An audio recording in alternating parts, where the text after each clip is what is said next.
I know it's been a lot of topics, and for some of you, I love economics, but that may not be true of everyone here. I hope you've grown to appreciate it a little more and recognize that it has real value and implications for our lives. But I will say this. Um, you have a good grasp of some really good basics of economics, and that's key to understanding some of the decision making that goes on around you and will continue to impact your adult life. So today we're closing our last topic around globalization and protectionism. We'll look at analyzing protectionism, thinking about demand and supply that we've been talking about all semester. We'll think about international trade impacts on things like wages, labor standards, work conditions. We'll talk about why restricting imports or setting up trade agreements, what they might look like, and just some of the complexities of international trade, some of which have been alluded to, things like trading in different currencies and the value of those currencies one to another shifting and changing over time. So on this graph, you should pause and you should read through it. But what we're seeing is the trading or lack of trading of sugar. And there's three options. We could let it trade at what the market would allow. That's this top line that crosses both graphs. And what happens is the price has gotten high enough then that we don't get to equilibrium in Brazil over here on the left.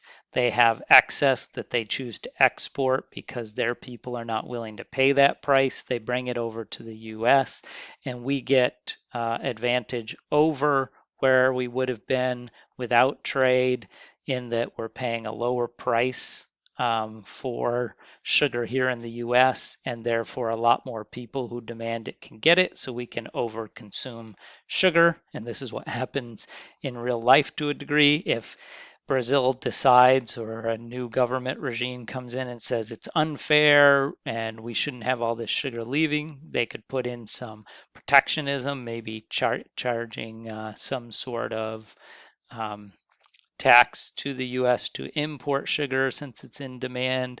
And we could see that, all right, that keeps the price a little lower, so more of it can be consumed or bought in Brazil. There's still a price gap between what they can produce and what uh, and all of the consumers together are willing to buy.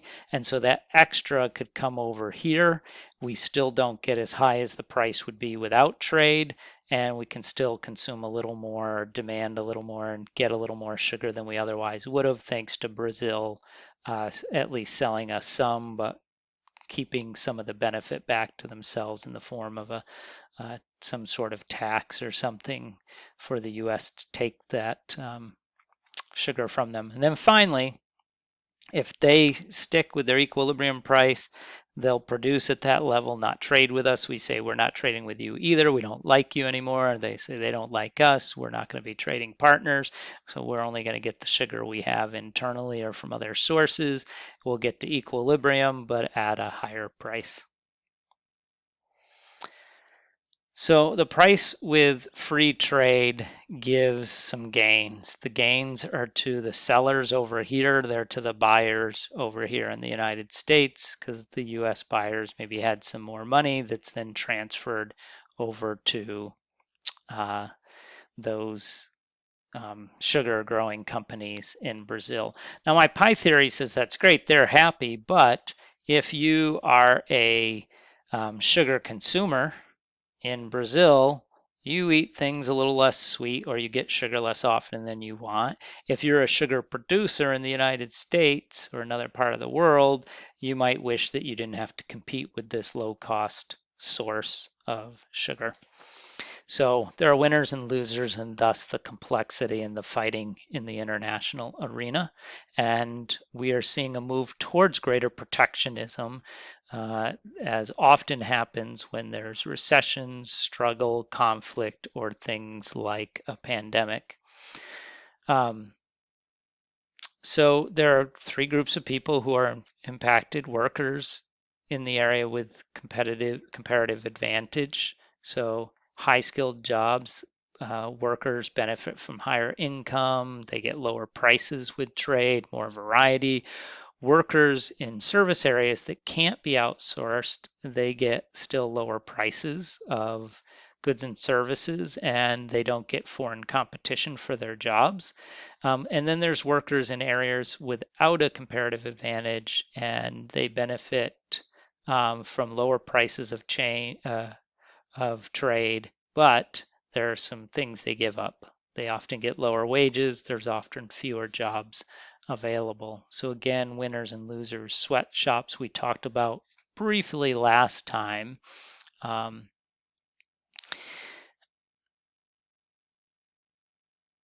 But if we banned imports from sweatshops, we don't just hurt the owners, we also hurt the workers. Many times, those workers, and we're not talking about a place where they're enslaved, we're talking about a place where they have voluntarily chosen to work there. And even though the job may not be attractive, the pay may be really low. I sat in a tea shop where guys sat around a table taking tea bags and closing them in those nice little tear open bags that we use here to get the tea bag out before we use it. And all they did is put one in, push down a machine and close it, and go to the next one, 8 hours a day. Not a great job, but they were happy to have a job too. And given the alternative, it was better than the alternative. I will not say that this is fully um, acceptable. We have to understand that at some point, what we're doing to people is so degrading and so hurtful that we should have an intention to help, but we should also actually provide help. And some of that means being more conscious about our own buying habits. Protecting jobs is one of the reasons that governments put up barriers to trade. So the protect an industry, the US car industry did this in the 70s as Japan began making serious inroads, and companies that we take for granted now, Honda and Toyota and Nissan, started to gain market share.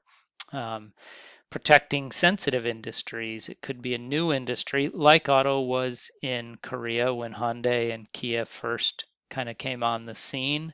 It's that case really still in China right now and India.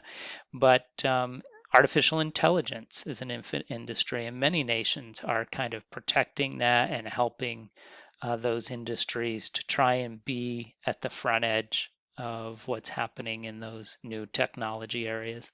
And then it could be humanitarian goals, could be working conditions, it could be conditions around care for the environment.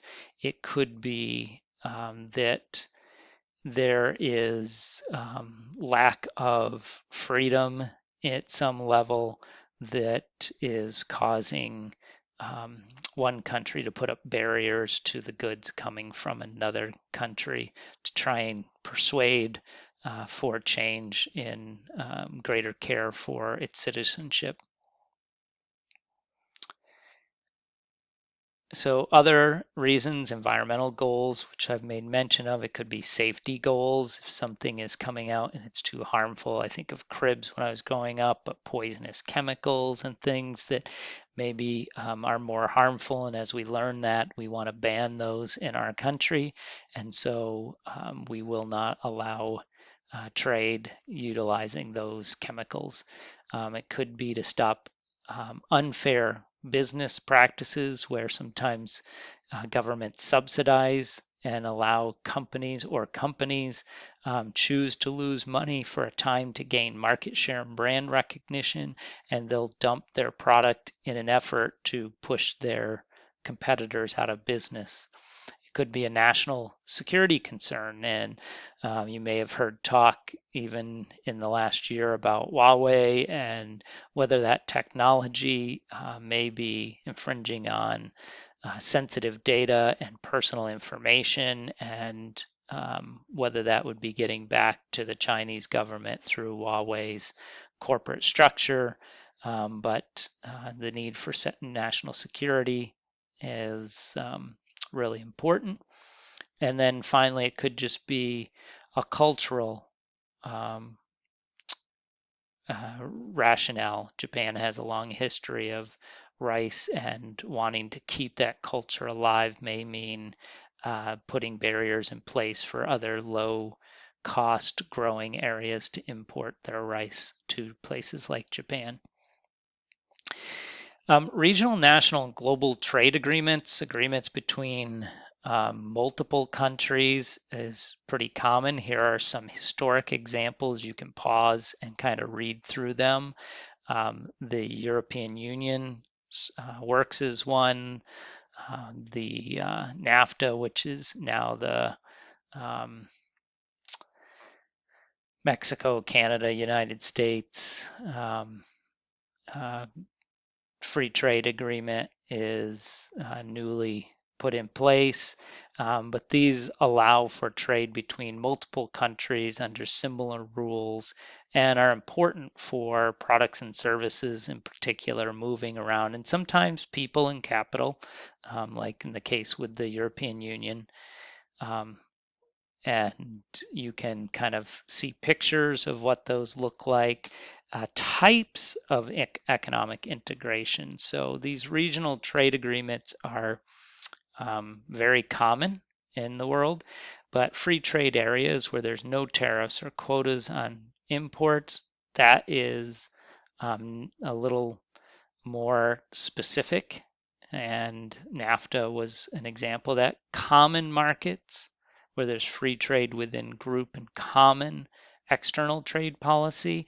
So this is just about the participants, the free trade area. The common market is about we're going to trade freely with one another, but then we're also going to agree that we'll trade the same way with people outside of our market. So Mercosur works that way. And then maybe the most integrated, a common market, a common fiscal and monetary policy coordination. And the one example of this in the world is the economic union of the European Union, with as of 2016, 28 countries. United Kingdom had voted to leave and has been taking a long time to do so. And as of 2021, should be out of the European Union as others are trying to get in. We'll see how that works out for England or the UK in general. Gaps and conflicts created by international trade. So international trade can create class conflicts between the haves and the have-nots, the skilled and the unskilled, um, and not everyone receives equal or fair um, portions of the benefits of international trade, that economic pie. There can be generational conflict as older citizens have more difficulty with wanting things to change, where younger are wanting more modernity and control of government, and how much control should government have, and the push towards socialism in some areas is really an asking of the government to have more control than it has in the past over our lives. Regional conflict can be another reason. And right now, urban areas have benefited from international trade more than rural areas. And so there can be internal conflict that has lasted decades in some countries, and or on the border between countries such as India and Pakistan. So we talked about the movement of labor a couple of times ago, and I just want you to be in mind that this is a major gap. We don't talk about the movement of people as much as we do goods and services and capital. Um,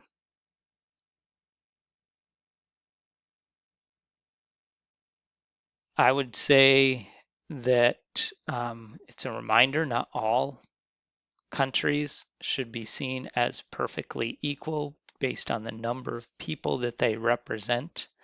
But we do want to recognize that if someone is living in a part of the world where they have limited freedom, limited opportunity, how much as an international community do we believe they should be able to relocate? So there are a lot of pros and cons to globalization, which is why there's conflict, debate, and continued discussions about how best to wade into the international relationships that countries engage in. And you can pause and kind of read through this list. That would be a good way to kind of just get a sense of the pros and cons. What I'm going to ask you to do is one of these two. Again, it's one or the other, not both. But an argument could be made that Walmart's done more to decrease world poverty than any voluntary aid program from developed economies. What is the basis of that argument, and do you think it has any validity? So you could write what you have researched or learned and think about that, or consider whether or not the world has become more integrated with not only free movement of goods and services, but also the free movement of labor. Should there be any barriers in place to limit the integration, such as free movement of some goods and services, but not of labor?